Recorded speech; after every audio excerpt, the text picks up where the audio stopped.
Mark Zuckerberg every day ही wears grey T shirts. का? कारण की त्याला सकाळी उठल्यानंतर वॉर्डरोब उघडल्यानंतर आज मी काय घालायचं याच्यावरती, या निर्णयावरती खूप वेळ घालवण्यात त्याला इच्छा नाही. आज काय घालायचंय नक्की? येस, हा प्रश्न आपल्या सगळ्यांना पडतो. हा यक्ष प्रश्न का पडतो? कारण की आपण कन्फ्यूज असतो आणि आपला पसारा खूप असतो कपाटामध्ये. बाय द वे, मला सोशल मीडियावरती जेव्हा वेगवेगळ्या कॉम्प्लिमेंट्स मिळतात, या कॉम्प्लिमेंट्स नंतर खूप लोकांना असा गैरसमज होतो की माझ्याकडे इतके कपडे असतील आणि माझ्याकडे एक वेगळी रूम असेल कपड्यांची भरलेली. तर तसं नाहीये. फक्त डबल डोअरचं एक छोटंसं लोखंडी कपाट आहे ज्याच्यामध्ये माझे cosmetics, jewellery, makeup, skin care, footwear, purses, साड्या असं सगळं त्या कपाटामध्ये बसलेलं आहे. आणि चक्क डोळे बंद करून जो कुठचा कपडा मी बाहेर काढते तो अप्रतिम असतो. त्याचं कारण असं, कारण की यामागे एक छानशी फिलॉसॉफी आहे. हीच फिलॉसॉफी मला तुम्हाला शेअर करायची आहे, ज्याचं नाव आहे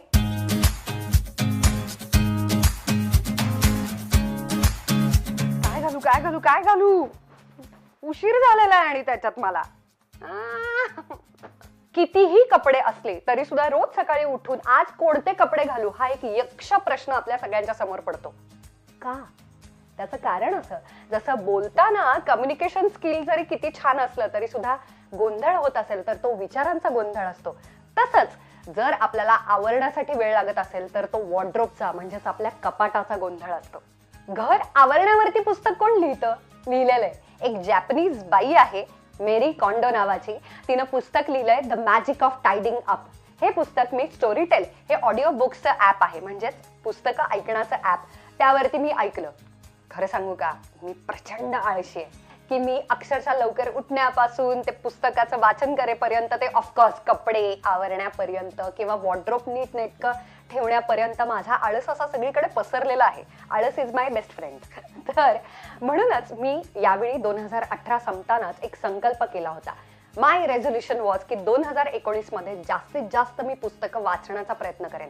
पण गंमत अशी होते की कामाच्या गोंधळामध्ये, गडबडीमध्ये किंवा माझा प्रवास खूप होत असतो आणि त्यावेळेला पुस्तक हालतं प्रवासामध्ये, कारमध्ये, बसमध्ये. त्याच्यामुळे ऑडिओ बुक म्हणजेच पुस्तक ऐकायचं असं एक स्टोरीटेलचं ऍप आहे, ते मी डाउनलोड केलं आणि त्याच्यामधून मी या वर्षभरामध्ये भरपूर पुस्तकं ऐकली. त्याच्यामधलंच हे एक पुस्तक. मेरी कॉन्डो ही एक जॅपनीज बाई आहे आणि the art of organising and decluttering याच्यावरती तिनं हे पुस्तक लिहिलेलं आहे. आणि या पुस्तकामध्ये मी काय काय शिकले हे आज मी तुमच्याबरोबर शेअर करणार आहे. तो कपडा किंवा तो क्लोथिंग आयटम पूर्ण वर्षभरामध्ये किमान एकदा तरी वापरला गेलेला असायला हवा. जर नसेल तुम्ही वापरला, एखादा टॉप, एखादा टी शर्ट, एखादी जीन्स किंवा एखादी साडी, ते जर पूर्ण वर्षभरामध्ये तुम्ही वापरलेलं नसेल तर देर आर चान्सेस की परत एकदा तुम्ही तो कधीच वापरणार नाही. म्हणून चक्क तो कपडा देऊन टाकायला हवा. त्याचं कारण असं की वर्षभरामध्ये सगळे प्रसंग येऊन जातात, पण तरी सुद्धा तुम्ही जर ते कपडे वापरले नसतील वर्षभरात, याचा अर्थ तुम्ही ते कधीच वापरणार नाही आहात. कारण तुम्ही पावसाळ्यात ते कपडे काढले नाहीत, उन्हाळ्यात काढले नाहीत, थंडीचे तुम्ही वापरत नाही आहात, म्हणजे तुम्ही कधीच वापरणार नाही आहात. त्यामुळे स्वतःशी प्रामाणिक राहून ते कपडे देऊन टाकायला हवेत. देऊन म्हणजे डोनेट करायला हवेत, नाहीतर ते चक्क फेकून द्यायला हवेत. त्याला पर्याय नाही. कारण की जर तुम्ही जुने कपडे टाकून नाही दिलेत, वॉर्डरोब मधून नाही काढले, तर तुम्ही नव्याला वेलकम कसं करणार? माझ्या मते आपला आजूबाजूचा परिसर, आपली प्लेस, आपली जागा, जिथे आपण काम करतो, जिथे आपण स्वयंपाक करतो, जिथे आपण झोपतो, जिथे आपल्या आयुष्यातला सगळ्यात मोठा कालावधी, आपल्या भावना, आपली निर्मिती, सगळ्या गोष्टी आपल्या घरात होत असतात. आणि घराला घर पण कधी मिळतं? जेव्हा ते घर नीट नेटकं, व्यवस्थित, स्वच्छ आणि छान असतं. म्हणून आपल्या विचारांवरती, आपल्या स्पेसचा परिणाम होतो. मी जसं म्हटलं की संपूर्ण पुस्तकाचं मला वर्णन नाही करता येणार, ते आता पुस्तक तुम्ही ऐकाच. पण मी त्याच्यातली एक तिची जी कोर फिलॉसॉफी आहे ती मी सांगण्याचा प्रयत्न करते. कोणतीही गोष्ट तुमच्या घरातली, म्हणजे कपडे, सुरुवात करायची कपड्यांपासून, आणि मी या व्हिडिओमध्ये कपडे म्हणजे वॉर्डरोब वरती फोकस केलेले आहे, म्हणून आपण आता कपड्यांचा विचार करू. पण ही फिलॉसॉफी घरातल्या प्रत्येक वस्तूला, म्हणजे अक्षरशः किचन मधल्या भांड्यापासून ते आपल्या चपलीपर्यंत, ते आपल्या सॉक्स पासून आपल्या हेअर पिन पर्यंत, पेन आणि पेपर पर्यंत, प्रत्येक गोष्टीला ही फिलॉसॉफी अप्लाय होते. मेरी कॉन्डोनं असं सांगितलेलं आहे की कॉन मेरी मेथड म्हणजे काय, तर तो कपडा आपल्या जवळ घ्यायचा आणि डोळे बंद करून त्या कपड्याला विचारायचं की डज दिस स्पार्क जॉय. याचा अर्थ असा की मला खरोखरीच हा स्कर्ट घातल्यानंतर आनंद मिळतो का? खूप लोकांना असं वाटेल की हा काय असला प्रश्न आहे, मला आनंद मिळतो का, हा कसा काय असा प्रश्न असू शकतो. पण तसं नाहीये. त्याचं कारण असं की खरं तर तिची फिलॉसॉफी इतकी छान आहे ना की प्रत्येक वस्तूमध्ये, मग ती निर्जीव जरी असली तरी त्याच्यामध्ये एक चैतन्य शक्ती असते. म्हणजेच काय, तर ती आपल्याला एक सर्व्हिस प्रोव्हाइड करत असते, आपल्याला एक सेवा देत असते. त्यामुळे जे कपडे आपल्याला आवडत नाहीत, म्हणजे ज्या कपड्यांचा आपल्याला खरोखरीच जॉय स्पार्क होत नाही, म्हणजे आनंद मिळत नाही, ते कपडे आपल्याकडून घातले जात नाहीत. जे कपडे घातले जात नाहीत त्याची व्हॅल्यू कमी होत जाते आणि ते कपाटामध्ये फक्त जागा घेतात. आणि ती जागा इतकी अडून राहते की कोणतीच नवीन गोष्ट तुम्ही आणता तेव्हा त्याचं इतकं क्लटरिंग होतं ना, म्हणजे इतका तो गोंधळ वाढत जातो ना. आणि म्हणूनच सकाळी उठल्यानंतर आपल्याकडे जेव्हा संख्या खूप असते कपड्यांची, तेव्हा मी नक्की कोणते कपडे घालू, कारण जे नाही आवडत कपडे ते लवकर हाताला लागतात आणि मग तसे कपडे घातले जातात. म्हणूनच हा प्रश्न प्रचंड महत्वाचा आहे की डज दे स्पार्क जॉय. मला माझ्या वॉर्डरोबमध्ये आता हा स्कर्ट आहे, तर हा स्कर्ट मला खरोखरीच आवडतो का, मला त्याच्याकडून आनंद मिळतो का, माझ्याकडून वर्षभरामध्ये तो घातला गेलेला आहे का. या जर प्रश्नाचं उत्तर नाही येत असेल तर त्याला थँक्यू म्हटलं पाहिजे, कारण की निर्जीव वस्तूमध्ये सुद्धा चैतन्य शक्ती असते आणि त्यानं आपल्याला छानशी सर्व्हिस प्रोव्हाइड केलेली आहे. So does they spark Joy, मला खरंच आनंद मिळतो का, नाही, तर त्याला थँक्यू, इतक्या वर्ष मला सर्व्हिस दिली आणि मला सुंदर बनवलं त्याबद्दल आणि मला कम्फर्ट दिला त्याबद्दल. Goodbye for a different house.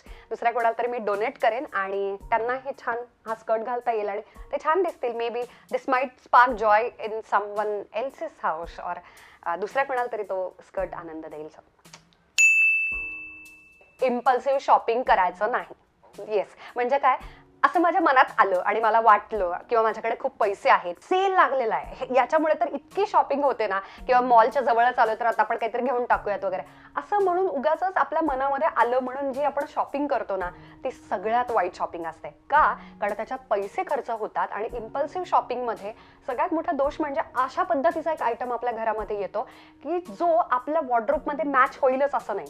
म्हणजे एखादा टॉप, स्कर्ट, पॅन्ट, जीन्स, काही पण अशा पद्धतीची गोष्ट की जे आपल्या वॉर्डरोबमध्ये किमान 2 वेगवेगळ्या गोष्टींवरती ती मॅचिंग व्हायला पाहिजे, मिक्स व्हायला पाहिजे, कोऑर्डिनेट करायला हवं, स्टायलिंग करायला हवं. जर ते एकमेकांना स्टाईल नसेल होत किंवा एकमेकांच्या बरोबर घालता येत नसेल तर तो क्लोथिंग आयटम हा असा वेगळा राहतो आणि त्याच्यामध्ये पैसे इन्व्हेस्ट होतात आणि तो वाया जातो. जेव्हा तुम्ही इम्पल्सिव्ह शॉपिंग करता तेव्हा तुमचे पैसे नीट विभागले जात नाहीत. एकाच पद्धतीच्या आयटममध्ये किंवा एकाच सीझन मध्ये, थंडीचे म्हणजे थंडीचेच कपडे किंवा साड्या म्हणजे साड्याच, कुर्ते म्हणजे कुर्तेच, आणि मग त्याचं छान डिव्हिजन होत नाही. थोडेसे पैसे हे स्किन केअरसाठी, थोडेसे पैसे हे मेकअपसाठी, थोडेसे पैसे हे छान कम्फर्टेबल शूज, स्निकर्स, हिल्स, चप्पल्स किंवा हेअर प्रॉडक्टसाठी, खूप चांगल्या कंपनीचा हेल्दी शॅम्पू, कंडिशनर, अशा पद्धतीनं तुमचं बजेट हे डिवाइड होतं. जर तुम्ही इम्पल्सिव्ह शॉपिंग केली तर हे डिवाइड होत नाही, ते पैसे वाया जातात आणि एकाच पद्धतीच्या कपड्यांमध्ये तुम्ही खर्च करून घरी येता आणि मग त्याचं खूप वाईट वाटतं, कारण की एक आयटम दुसऱ्या आयटम बरोबर जातच नाही आणि काहीच कशाबरोबर मॅच होत नाही आणि सगळे पैसे वाया जातात.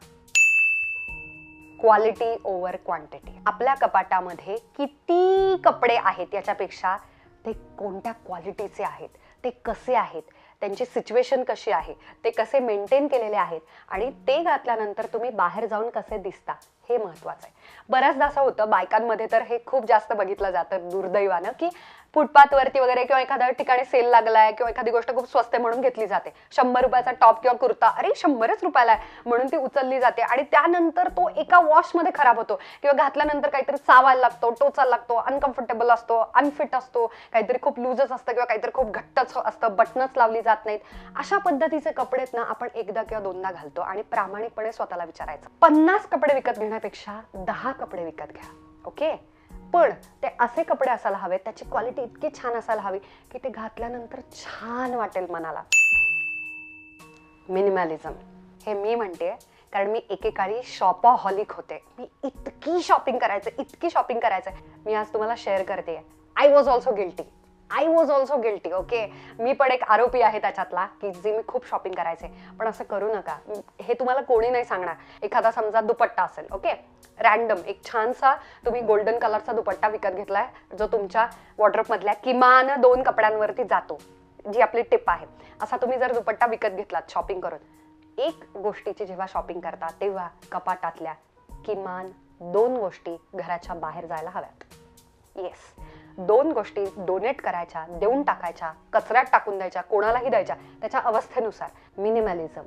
कमीत कमी गोष्टींचा संच जेव्हा असतो तेव्हा गोष्टी सुधारतात, लक्षात येतात, सापडतात, हाताशी लागतात आणि नीटनेटक्या ठेवता येतात. म्हणून मी तुम्हाला परत परत सांगते, खरं तर आयडियल वॉर्डरोब कोणतं? तर चक्क डोळे बंद करून कपाट उघडल्यानंतर हँगरला जी गोष्ट असेल किंवा घडी घातलेली जी गोष्ट माझ्या समोर येईल ती गोष्ट मी घालू शकते. त्या गोष्टीनं मला आनंद मिळतो आणि ती गोष्ट त्या स्पेसिफिक ॲक्टिव्हिटीसाठी, म्हणजे व्यायामाचे कपडे, घरातले कपडे, कामाचे कपडे, ऑफिसचे कपडे, लग्न समारंभाचे काही प्रसंगांचे कपडे, त्या कॅटेगरीप्रमाणे, ऑफकोर्स अप्रोप्रिएट क्लोदिंगप्रमाणे.